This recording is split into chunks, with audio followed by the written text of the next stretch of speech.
क्या है heavenly godfather अंग्रेजों में गाया हुआ है।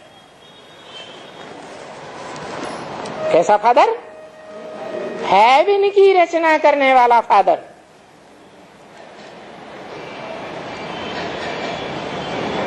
तो वो फादर खेवैया है।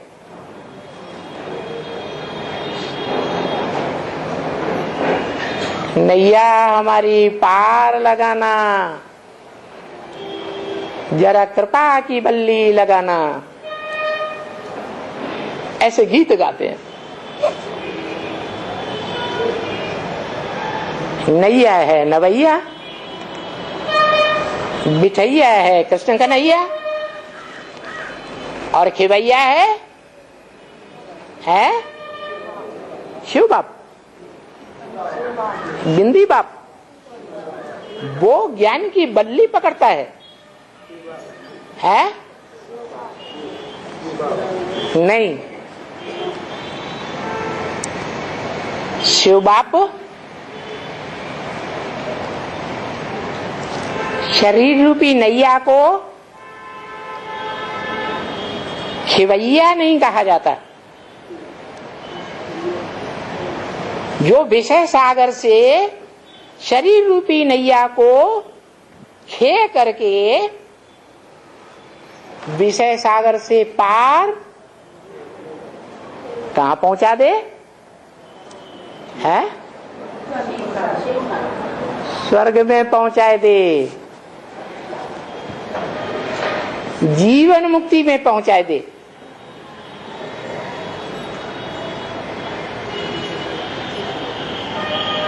जीवन मुक्ति कौन दे सकता है? जिसका जीवन होगा वो जीवन दे सकता है, या जिसका अपना जीवन ही नहीं 5000 वर्ष के ड्रामा में, वो जीवन दे सकता है। स्वर्ग का वर्षा कौन दे सकता है? धनवान बाप धन का वर्षा देगा, मल्टी मिलियनर बाप मल्टी मिलियन का वर्षा देगा।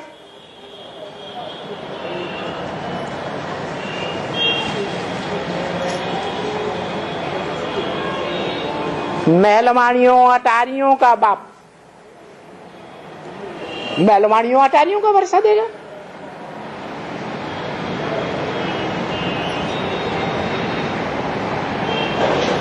बाप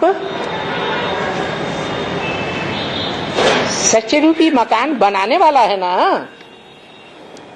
नहीं है। सृष्टि साकार है या निराकार है? सृष्टि साकार है तो रचयिता भी साकार है। निराकार कैसे रचेगा साकार सृष्टि को? इसलिए वो निराकार साकार में प्रवेश करता है। निराकार निराकारी घर में ले जाता है।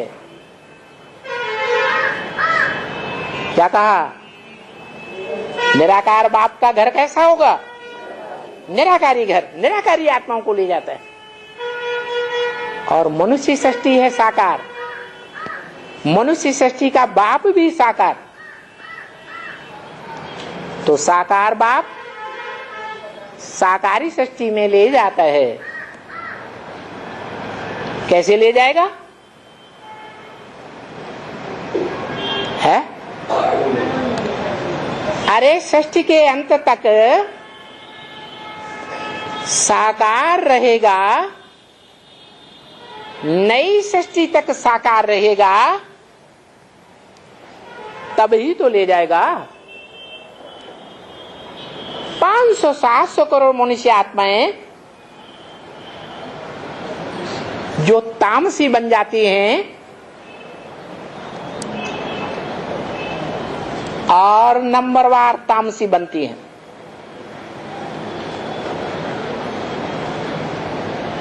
एक को छोड़ करके जो मनुष्य सृष्टि का बाप है उसको छोड़ करके एक भी आत्मा ऐसी नहीं है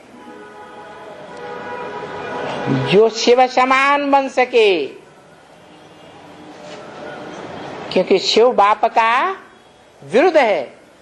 मैं तुम बच्चों को नंबरवार आप समान बनाता हूं, तो सबको आप समान बनाता है 100%, या एक ही है जो 100% बाप शिव समान बनता है? एक ही है। वो आत्माओं का बाप आप समान बनाने की युक्ति देता है, बनाता करता नहीं है। वो स्वर्ग नहीं बनाता है, वो निराकारी बाप निराकार बनाता है। निराकारी स्टेज धारण करना सिखाता है। बोलता है बच्चे ऐसी प्रैक्टिस करो, 1 सेकंड में साकारी, 1 सेकंड में आकारी, 1 सेकंड में निराकारी। ऐसी प्रैक्टिस जब करेंगे तो तुम नर से नारायण विश्व के बादशाह बन जाएंगे।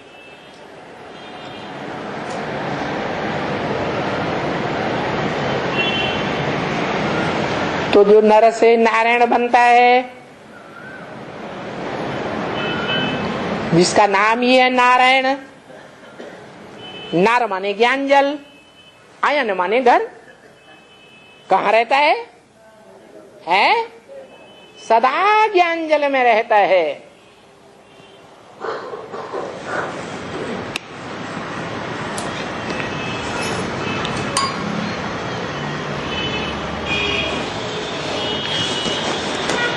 संगम युग में तो जब से नारायण का जन्म होता है तब से ही ज्ञान जल में रहता है, और संगम युग के अंत तक भी ज्ञान जल में ही रहता है।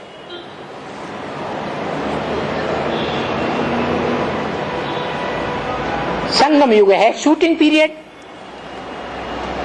5000 वर्ष के ब्रॉड ड्रामा का। शूटिंग पीरियड कहो, रिकॉर्डिंग पीरियड कहो, रिहर्सल का पीरियड कहो, तो जैसी रिकॉर्डिंग शूटिंग होगी वैसा ही तो ब्रॉड ड्रामा में पार्ट बजाएगा ना, नहीं है? वैसा ही बजाएगा। तो यहां जन्म से लेकर के और अविनाशी जन्म लेकर के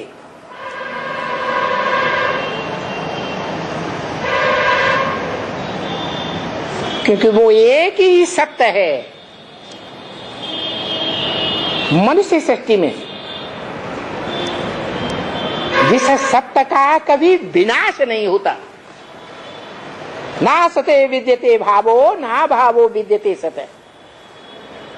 जो सत्य है उसका इस सृष्टि में कभी विनाश नहीं हो सकता। जो झूठ है वो विनाश होता है, झूठ भागता है। जैसे झूठे झूठे धर्मों के विदेशी आतताई भारत में आए, भले सारी दुनिया से विजय प्राप्त करते हुए आए, लेकिन भारत में आकर के मुंह की खा के गए।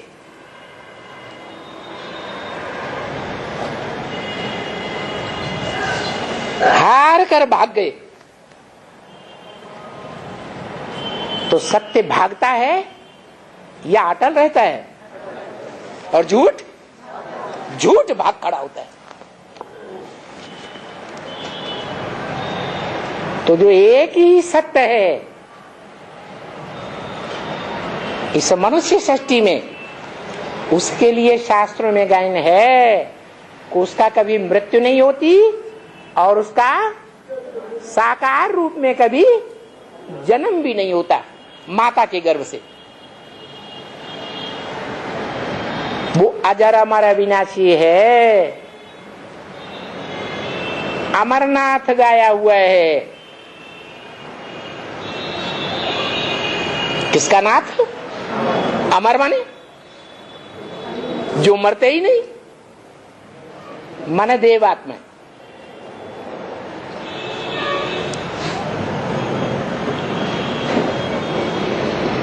वो देवताएं जिनका मुखिया बाप अमरनाथ है, जिसकी यादगार मंदिर अमरनाथ बना हुआ है।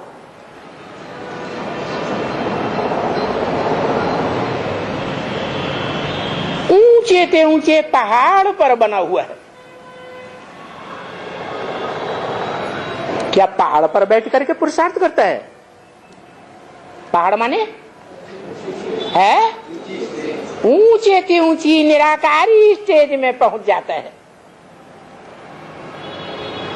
जिस निराकारी स्टेज की यादगार है शिवलिंग। परंतु शिव बाप कहते हैं ब्रह्मा के मुख से कि मैं न पूज्य बनता हूं और न पुजारी बनता हूं।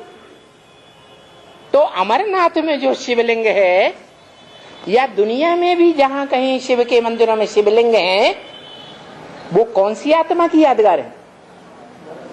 क्योंकि शिव तो कहता है कि मैं न पूज्य बनता हूं और न पुजारी बनता हूं। तो शिवलिंग किसकी यादगार है? कौन सी आत्मा की यादगार है?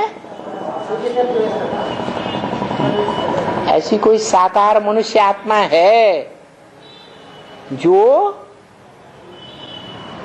निराकार बाप की बताई हुई ज्ञान की युक्ति के द्वारा अपन को आत्मा समझ निराकारी स्टेज को धारण करती है। जब संपन्न निराकार बन जाता है तब उसकी यादगार बनती है साकारी लिंग, सो निराकारी ज्योति बिंदु, जो सोमनाथ मंदिर में बिंदु हीरे के रूप में दिखाया गया था। लेकिन हीरा तो पत्थर होता है, नहीं होता। तो शिव की उपमा पत्थर बुद्धि से देंगे क्या? है? शिव पत्थर बुद्धि है जो सोमनाथ मंदिर में हीरे के रूप में दिखाया गया है। तो कौन है वो हीरो हीरा? है 160 रूपी रंगमंच पर ऐसा कोई मनुष्य है, मनुष्य आत्मा है जो हीरे की तरह हिस्ट्री में आज से लेकर अंत तक ज्ञान की चमक मारती रहती है। कभी वाचा के रूप में, कभी दृष्टि के फोर्स से,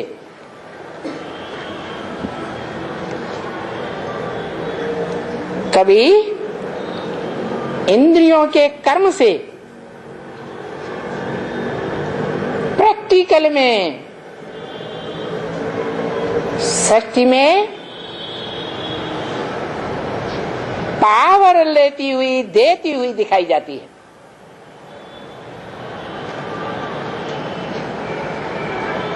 जिसने अकूट ज्ञान भंडार शिव से संपूर्ण ज्ञान भंडार को उठाया,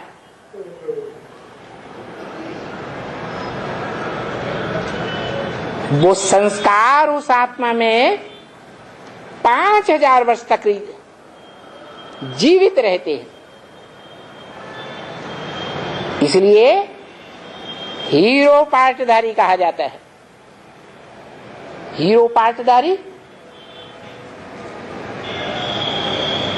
चाहे पहला सीन हो ड्रामा का, दूसरा सीन हो, तीसरा सीन हो, चौथा कलयुगी सीन हो, चारों युगों में हीरो का पार्ट बजाएगा या नीचा पार्ट बजाएगा? हीरो पार्टधारी है। सतयुग त्रेता में आदि में 16 कला संपूर्ण से भी ऊंचा,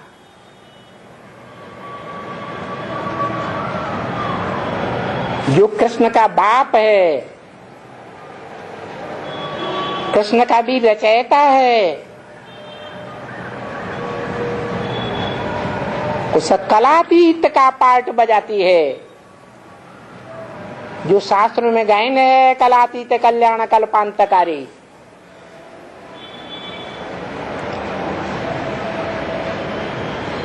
अब जब कृष्ण को जन्म देती है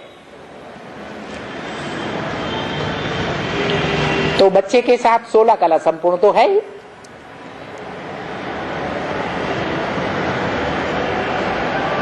कृष्ण बच्चा जैसी आत्मा पहला पत्ता,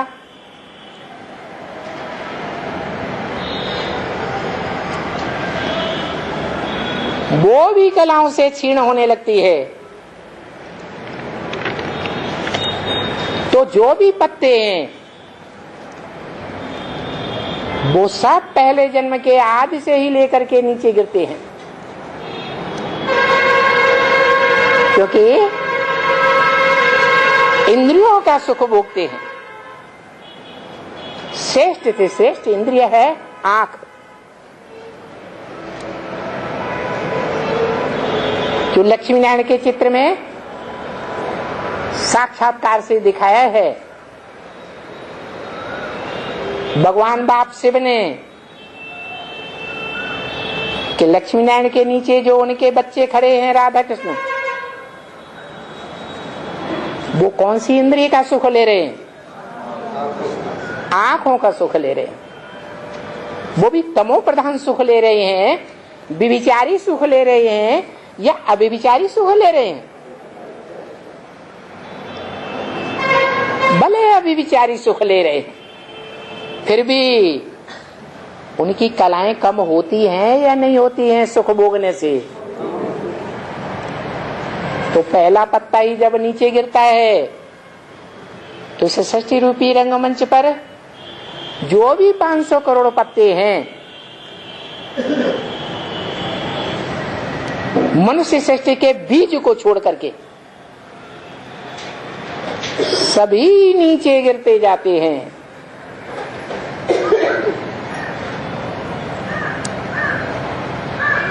और तेजी से नीचे गिरते हैं। नंबर बार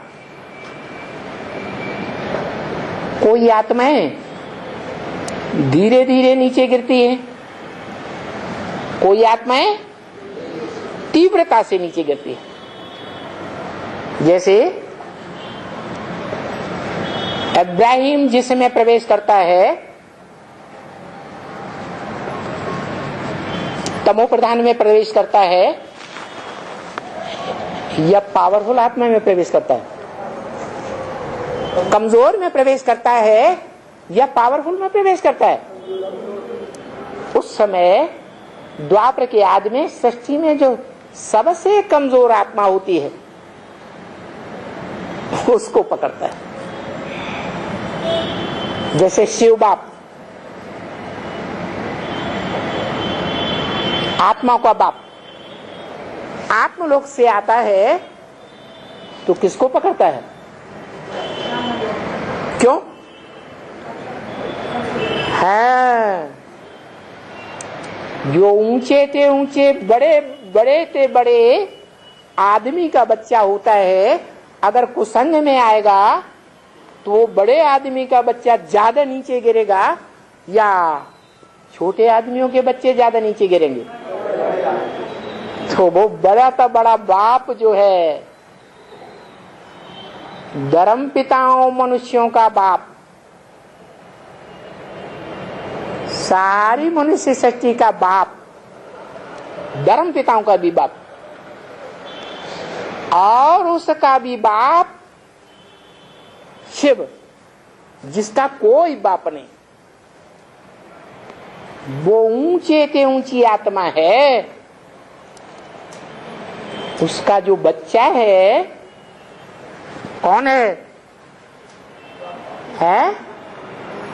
जिसको परम ब्रह्म कहा गया है।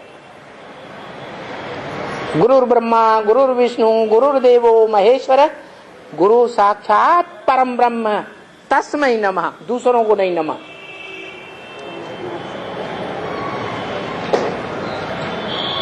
तो ऊंचे से ऊंचे बाप का बच्चा द्वापर युग से जब विधर्मी देवहान वाले धर्म पिताओं के संग के रंग में आता है तो सबसे नीचे गिरता है। तो ऊंचे से ऊंचे बाप ने ये परंपरा इस सृष्टि पर शुरू कर दी। क्या परंपरा शुरू कर दी? आज भी वो परंपरा चली आ रही है।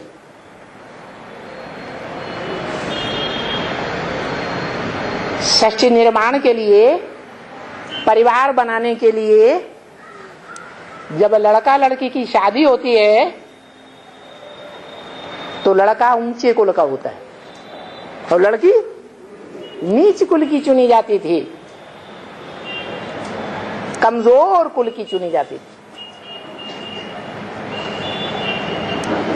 यही परंपराएं धर्म पिताएं निभाते चले आए। वो भी धर्म पिताएं हैं अपने अपने धर्म के।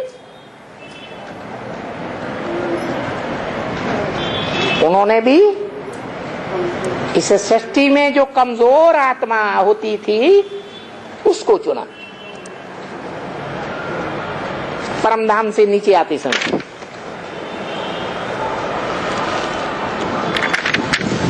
तो इस्लाम धर्म का आधार मूर्त, आधार माने जड़, वो जड़ द्वापर के आदि में बहुत कमजोर हो जाती है।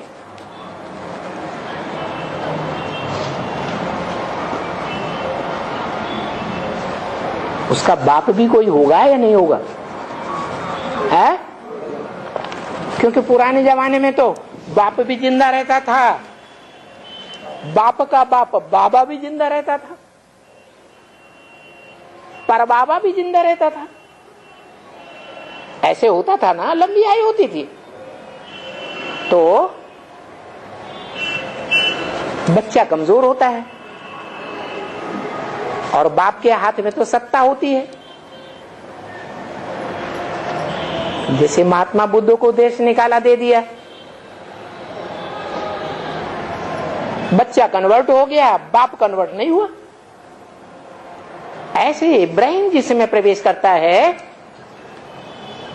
उसको तो इब्राहिम की आत्मा ने कैप्चर कर लिया, कंट्रोल कर लिया।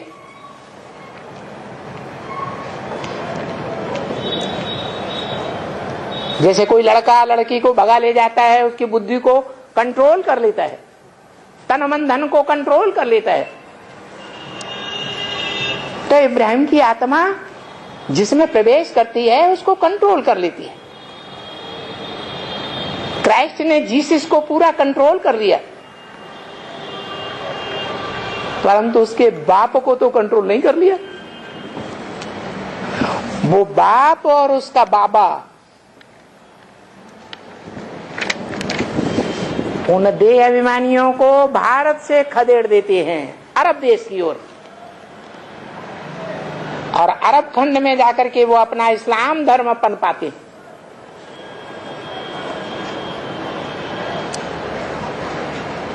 तो बताया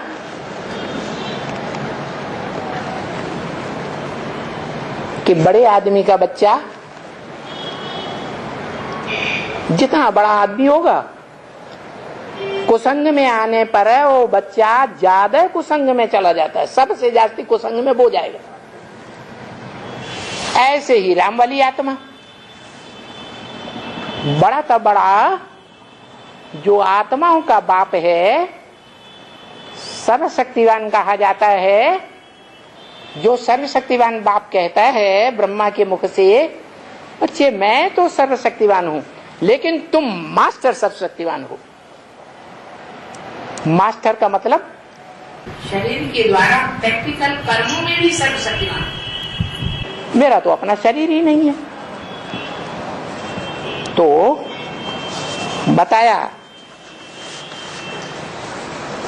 कि ये जब 50 वर्ष पूरे होते हैं संगम के, तो वो पीपल के पत्ते की नैया को खेने वाला खिवैया इस सृष्टि रूपी रंगमंच पर सबसे पावरफुल सृष्टि के आदि में, और जो उसका बच्चा है कृष्ण, वो गर्भ महल में दिखाया गया, क्योंकि बड़े आराम से आत्मा रूपी अंगूठा चूस रहा है। सागर में पड़े रहने पर भी उसको कोई दुख दर्द महसूस नहीं होता। मतलब कि वो दादा लेखराज ब्रह्मा वाली आत्मा क्या अनुभव करती है? विषय सागर अनुभव करती है या क्षीर सागर अनुभव करती है? क्षीर सागर में अपन को अनुभव करती है। दुख दर्द का अनुभव वो अमर लोक का अनुभव करती है। नरक में ब्रह्मा खलास होता है और स्वर्ग की नई दुनिया में आ जाता है। तो बताया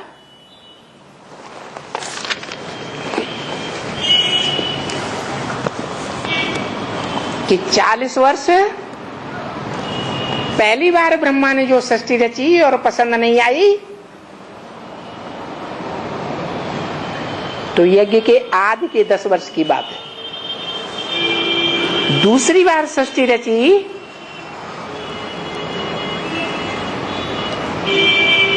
कब? सन 47 में, जो ओम मंडली से नाम बदलकर ब्राह्मणों के संगठन की दुनिया का नाम क्या पड़ा? प्रजापिता ब्रह्मा कुमारी नाम पड़ गया बाद में। सन 76 तक वो सृष्टि का भी खलास और नई सृष्टि की शुरुआत, पुराने ब्राह्मण संगठन का पराभव, विघटन और नई ब्राह्मणों की दुनिया की शुरुआत हो जाती है। तो ये तीसरी बार नई दुनिया रची गई और पुरानी दुनिया का विघटन हुआ, विनाश होना शुरू हो गया। फिर बोला वो विनाश की बात 10 वर्ष लगे कि 40 वर्ष लगे कि 50 वर्ष लगे? कौन से सन में 50 वर्ष है? 86-87 में कि 100 वर्ष लगे? क्या कितने वर्ष लगे? 3 बार बताया, 10 वर्ष, 40 वर्ष, 50 वर्ष। फिर मुरली में बोला भगवत गीता ज्ञान की मुरली, क्या बोला?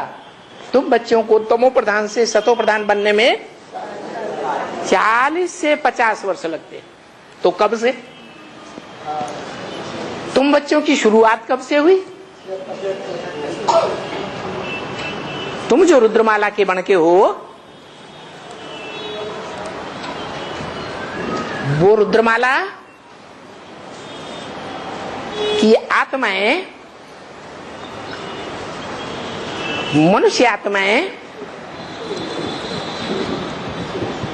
इस सृष्टि रूपी रंगमंच पर कब से प्रत्यक्ष होती हैं?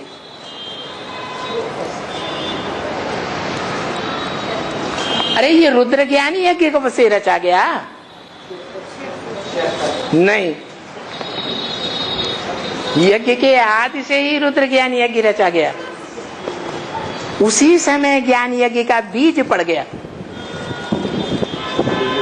परंतु वो बीज का आरंभ, ज्ञान का बीज के डालने की शुरुआत बाप के द्वारा हुई।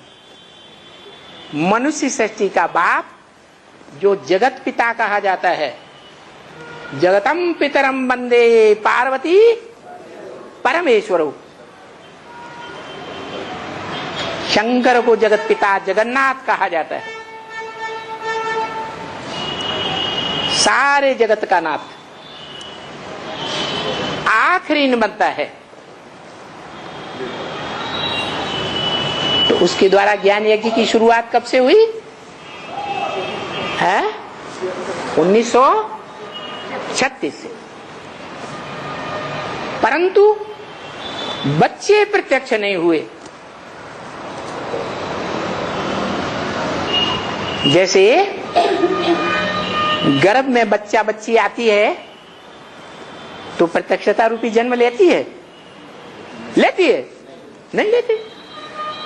जब बच्चा बाहर आता है तो कहा जाता है प्रत्यक्षता रूपी जन्म लिया। तो ऐसे ही सन 36 को रुद्र बाप के लिए गर्भ कहेंगे ज्ञान का, और 76 में जन्म कहेंगे। बाप भी जन्म लेते हैं 76 से, बच्चे भी जन्म लेते हैं रुद्रमाला के मण के। उनके लिए बोला तुम बच्चों को तमोप्रधान से सतोप्रधान बनने में 40 से 50 वर्ष कम से कम। जो अव्वल नंबर बच्चा है शिव बाप का, अव्वल नंबर रुद्राक्ष, एक मुख वाला, एक ही बात करता है,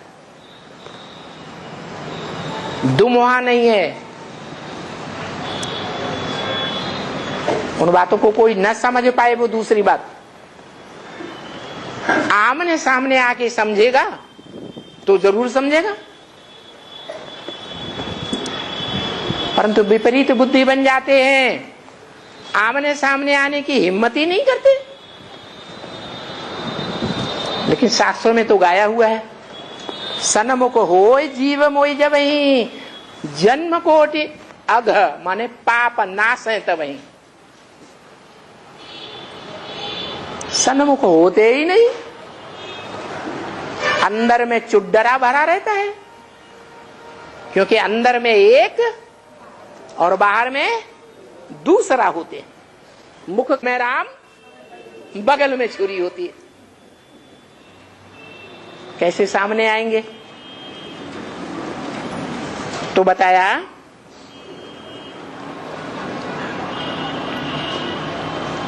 ये 40 वर्ष उस आत्मा के जब पूरे होते हैं, 76 से लेकर कब तक है? 2000 नहीं, 76 को संपूर्णता वर्ष नहीं कहा, 77 को संपूर्णता वर्ष कहा। 77 पूरा होने के बाद फिर कहेंगे संपूर्णता वर्ष भी पूरा हुआ, संपूर्णता की स्टेज पूरी हुई। आत्मिक रूप में, बौद्धिक आधार पर, इंद्रियों के आधार पर नहीं। क्या माने बुद्धि में जो संकल्प चल रहे हैं वो संकल्प ज्ञान युक्त ही चलेंगे, अज्ञान के संकल्प नहीं चल सकते।